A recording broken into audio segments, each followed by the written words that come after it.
ആകാശവാണി. നമസ്കാരം. പ്രത്യേക വാർത്താ ബുള്ളറ്റിൻ വായിക്കുന്നത് ഹരിഷ്ണ.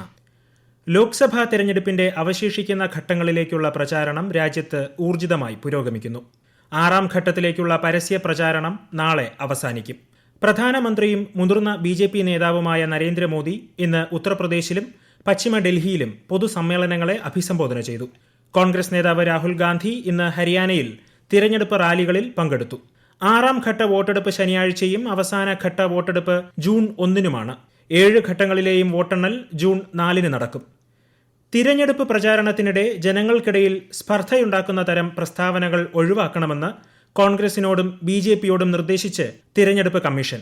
സമൂഹത്തിൽ ഭിന്നിപ്പുണ്ടാക്കുന്ന രീതിയിലുള്ള പ്രസംഗങ്ങളും പ്രസ്താവനകളും നടത്തരുതെന്ന് താരപ്രചാരകർക്ക് നിർദ്ദേശം നൽകണമെന്ന് BJP ദേശീയ അധ്യക്ഷൻ JP നദ്ദയോട് കമ്മീഷൻ ആവശ്യപ്പെട്ടു.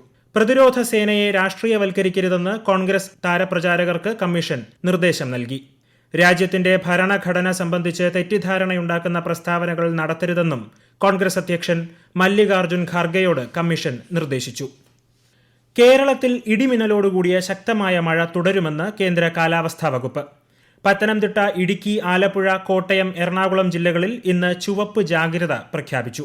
തിരുവനന്തപുരം, കൊല്ലം, തൃശൂർ, പാലക്കാട്, മലപ്പുറം, കോഴിക്കോട്, വയനാട് ജില്ലകളിൽ ഇന്ന് ഓറഞ്ച് ജാഗ്രതയും കണ്ണൂർ, കാസർഗോഡ് ജില്ലകളിൽ മഞ്ഞ ജാഗ്രതയും നൽകിയിട്ടുണ്ട്. വിവിധ ജില്ലകളിൽ ഏർപ്പെടുത്തിയ രാത്രിയാത്രാ നിരോധനം ഉൾപ്പെടെയുള്ള നിയന്ത്രണങ്ങൾ ഇപ്പോഴും തുടരുന്നുണ്ട്. ഇനിയൊരു അറിയിപ്പുണ്ടാകും വരെ കേരള തീരത്ത് മത്സ്യബന്ധനത്തിന് പോകരുതെന്നാണ് മുന്നറിയിപ്പ്. ലക്ഷദ്വീപ്, കർണാടക തീരങ്ങളിലും മത്സ്യബന്ധനത്തിന് വിലക്കുണ്ട്. സർക്കാർ ആശുപത്രികളിലെ ഡോക്ടർമാർ രോഗികളോട് ഇടപെടുമ്പോൾ കൂടുതൽ ശ്രദ്ധ പുലർത്തണമെന്ന് ആരോഗ്യമന്ത്രി വീണ ജോർജ്. മെഡിക്കൽ കോളേജ് ആശുപത്രികളിലെ ചികിത്സാ പിഴവുകൾ സംബന്ധിച്ച് ആവർത്തിച്ചുള്ള പരാതികൾ ചർച്ച ചെയ്യാൻ തിരുവനന്തപുരത്ത് വിളിച്ചു ചേർത്ത ഉന്നതതല യോഗത്തിലാണ് മന്ത്രി ഇക്കാര്യം വ്യക്തമാക്കിയത്. ഡോക്ടർമാരുടെ ഭാഗത്തുനിന്ന് യാതൊരു തരത്തിലുള്ള വീഴ്ചകളും ഉണ്ടാകാൻ പാടില്ലെന്നും സ്വകാര്യ പ്രാക്ടീസ് നടത്തുന്ന ഡോക്ടർമാർക്കെതിരെ കർശന നടപടി കൈക്കൊള്ളുമെന്നും മന്ത്രി അറിയിച്ചു. പകർച്ചവ്യാധി പ്രതിരോധ പ്രവർത്തനങ്ങൾ ഊർജിതമാക്കുന്നതിന്റെ ഭാഗമായി ആരോഗ്യവകുപ്പ് സംസ്ഥാനതല കൺട്രോൾ റൂം ആരംഭിച്ചു. സംസ്ഥാനത്ത് മഴ കനക്കുന്നതിന്റെയും മൺസൂൺ എത്തുന്നതിന്റെയും സാഹചര്യത്തിലാണ് നടപടി. ആരോഗ്യവകുപ്പിന്റെ പ്രവർത്തനങ്ങൾ ഏകോപിപ്പിക്കുന്നതിനും ജനങ്ങളുടെയും ആരോഗ്യ പ്രവർത്തകരുടെയും സംശയങ്ങൾ ദൂരീകരിക്കുന്നതിനുമാണ് കൺട്രോൾ റൂം പ്രവർത്തിക്കുന്നത്.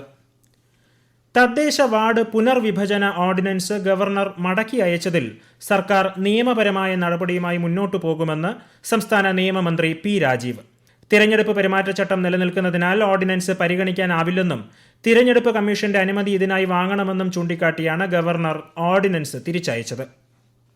സംസ്ഥാനത്ത് ജൂൺ 10 മുതൽ ജൂലൈ 31 വരെ 52 ദിവസം ട്രോളിംഗ് നിരോധനം ഏർപ്പെടുത്താൻ ഫിഷറീസ് മന്ത്രി സജി ചെറിയാന്റെ അധ്യക്ഷതയിൽ ചേർന്ന യോഗത്തിൽ തീരുമാനം.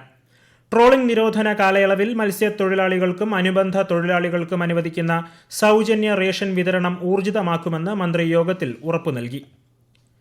സംസ്ഥാനത്ത് സർക്കാർ വകുപ്പുകളുടെ തലപ്പത്ത് അഴിച്ചുപണി. ബിജു പ്രഭാകർ KSEB ചെയർമാനാകും. രാജൻ ഖോബ്രഗഡെ ആരോഗ്യവകുപ്പിൽ തിരികെയെത്തും. APM മുഹമ്മദ് ഹനീഷിന് വ്യവസായ വകുപ്പിന്റെ ചുമതല നൽകി. K. വാസുകിക്ക് നോർക്ക വകുപ്പിന്റെ അധിക ചുമതലയും നൽകിയിട്ടുണ്ട്. സംസ്ഥാനത്തെ സ്വകാര്യ നഴ്സിംഗ് കോളേജുകളിലെ പ്രവേശനം സംബന്ധിച്ച് പ്രതിസന്ധി പരിഹരിക്കാൻ ആരോഗ്യമന്ത്രി വീണ ജോർജിന്റെ അധ്യക്ഷതയിൽ തിരുവനന്തപുരത്ത് നഴ്സിംഗ് കോളേജ് പ്രതിനിധികളുമായി ചർച്ച നടന്നു. മാനേജ്മെന്റ് ഉന്നയിച്ച GST പ്രശ്നം മുഖ്യമന്ത്രിയോടും ധനമന്ത്രിയോടും ചർച്ച ചെയ്യാമെന്ന് ആരോഗ്യമന്ത്രി ഉറപ്പു നൽകി. ഏകജാലക സംവിധാനവുമായി സഹകരിക്കാൻ തയ്യാറാണെന്ന് മാനേജ്മെന്റ് പ്രതിനിധികൾ യോഗത്തിൽ അറിയിച്ചു. സംസ്ഥാനത്തെ 4 ആന സങ്കേതങ്ങളിൽ നാളെ കാട്ടാനകളുടെ കണക്കെടുപ്പ് തുടങ്ങും. ആനമുടി, നിലമ്പൂർ, പെരിയാർ, വയനാട് തുടങ്ങിയ ഇടങ്ങളിലാണ് നാളെ മുതൽ 3 ദിവസം കണക്കെടുപ്പ് നടക്കുക. തമിഴ്നാട്, കർണാടക, ആന്ധ്രാപ്രദേശ് സംസ്ഥാന പരിധിയിലെ വനങ്ങളിലും ആനകളുടെ കണക്കെടുക്കുന്നുണ്ട്. ജൂൺ 23-ന് കരട് റിപ്പോർട്ടും ജൂലൈ 9-ന് അന്തിമ റിപ്പോർട്ടും സമർപ്പിക്കും. പാലക്കാട് മയക്കുവെടി വെച്ച് പിടികൂടിയ പുലി ചത്തു. കൊല്ലങ്കോട് വാഴപ്പുഴയിൽ കമ്പിവേലിയിൽ കുടുങ്ങിയ പുലിയെയാണ് മയക്കുവെടിവെച്ച് പിടികൂടിയത്. ആന്തരിക രക്തസ്രാവമാകാം മരണകാരണമെന്നാണ് പ്രാഥമിക നിഗമനം. വേനൽ മഴയിൽ തിരുവനന്തപുരം ജില്ലയിൽ 11 കോടിയുടെ കൃഷിനാശം. ഏപ്രിൽ 30 മുതൽ മെയ് 21 വരെയുള്ള കണക്കനുസരിച്ച് 1789 കർഷകർക്കാണ് ജില്ലയിൽ ശക്തമായ മഴ മൂലം കൃഷിനാശം സംഭവിച്ചത്. 605.94 ഹെക്ടർ കൃഷിഭൂമിയിൽ മഴ നാശം വിതച്ചു. പ്രത്യേക വാർത്താ ബുള്ളറ്റിൻ കഴിഞ്ഞു. അടുത്ത വാർത്താ പ്രക്ഷേപണം നാളെ രാവിലെ 6:45-ന്.